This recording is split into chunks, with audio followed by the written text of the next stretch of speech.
The powers of the DPP of Jamaica are vast and far-reaching.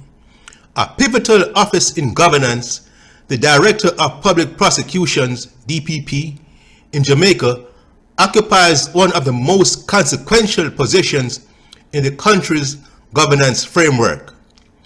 As the Chief Prosecutor under the Jamaican Constitution, the DPP wields unparalleled authority in deciding whether criminal charges are brought, dismissed, or discontinued. This discretion includes the power to initiate or stop prosecutions at any stage, ensuring that justice is pursued or, in some cases, tempered to uphold fairness. The DPP operates independently of the executive and legislative branches, a critical feature designed to insulate the office from political interference. Under Section 94 of the Jamaican Constitution, the DPP is granted sweeping powers over criminal prosecutions. These powers include initiating prosecutions. The DPP can institute criminal proceedings in any court against individuals for offenses against the law. Directing law enforcement. The DPP can provide legal guidance to police on how cases should proceed and whether evidence suffices for prosecution. Discontinued prosecutions. At any stage before judgment, the DPP can discontinue a case, a power known as a nolle prosecute. Let us bring Vybz Kartel case into view. Take a look at these videos. All right, so let me talk about this thing. You know, I get a press release here, but the press release, if you just read the press release and don't get it from the lady's mouth, I would be doing injustice to it. So that is why I call you, because I don't want to just read the press release. It's about the Privy Council refusal to the application for leave to argue additional grounds in the case of Sean Campbell, Aliza Palmer, Kaira Jones, and Andre St. John. I want you to really explain to the IRFM listeners. It's a total different kind of listeners, them. The IRFM listeners. What is this happening here now? Because there's a lot of true things that happen. Say, boy, I'm now going to come out of jail now because they refuse this and refuse that. So you are the best person to... Well, the thing about it is, I'm just a humble, how should I put it, prosecutor who is going to make an attempt to explain. The thing is, you know that Mr. Palmer and other persons were convicted of murder at the trial. Then the matter went to the appeal court. They appealed conviction and sentence. And you had many days of arguments between their lawyers and lawyers for the Crown, for the prosecution. At the end of the day, the judges upheld the conviction and sentence. However, there were arguments in law where their lawyers sought to persuade the Court of Appeal to give them what we call leave to appeal to the Privy Council in England.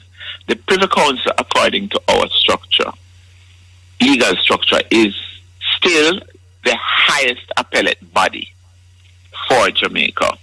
So the Court of Appeal in Jamaica did grant leave on certain grounds, and allowed them to appeal to the Privy Council. Kartel celebrating as the Privy Council overturns his conviction for murder. That ball now in the Jamaican Court of Appeal. But is there any appetite to put Kartel back on trial? Good or bad, Vybz Kartel always in the news. front and center then. So Vybz Kartel always cutting edge in terms of lyrics and style. And now, Big up Pearl Boss. his fate and that of 3 others sent to prison for the same crime still likely to make headlines here and abroad over the coming weeks. Now that the Privy Council Thursday threw the world boss a lifeline in his ongoing battle to beat his 2014 murder conviction.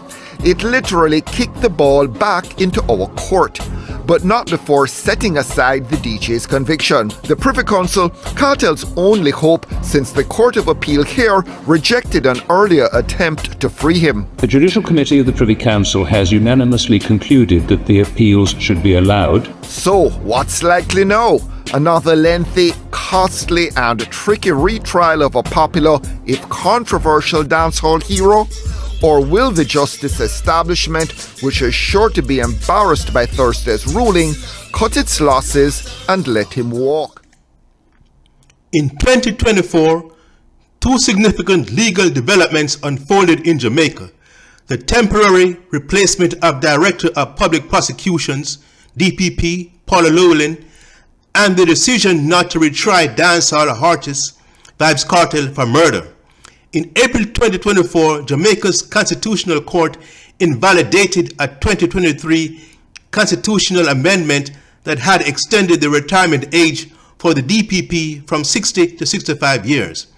Consequently, she stepped aside after 16 years in the role, and Senior Deputy DPP Claudette Thompson was appointed as interim acting DPP. Thompson's initial 6-month appointment began on April 22nd and was later extended as legal proceedings continued. In March 2024, the UK-based Privy Council, serving as Jamaica's highest court, overturned the 2014 murder conviction of dancehall artist Vybz Kartel, real name Adidja Palmer, due to issues of juror misconduct during the original trial. Following this decision on July 31st, 2024, Jamaica's Court of Appeal unanimously ruled against ordering a retrial for Kartel and his co-accused in the murder of Clive Lizard Williams, citing the same concerns over juror misconduct. As a result, Vybz Kartel and his co-defendants were released after spending over a decade in prison. Many people believe that if Paula Llewellyn had not been removed as DPP, Vybz Kartel would have been retried and possibly still be in prison. What are your views? But before you respond, don't forget to subscribe, like, and share this video. Thank you.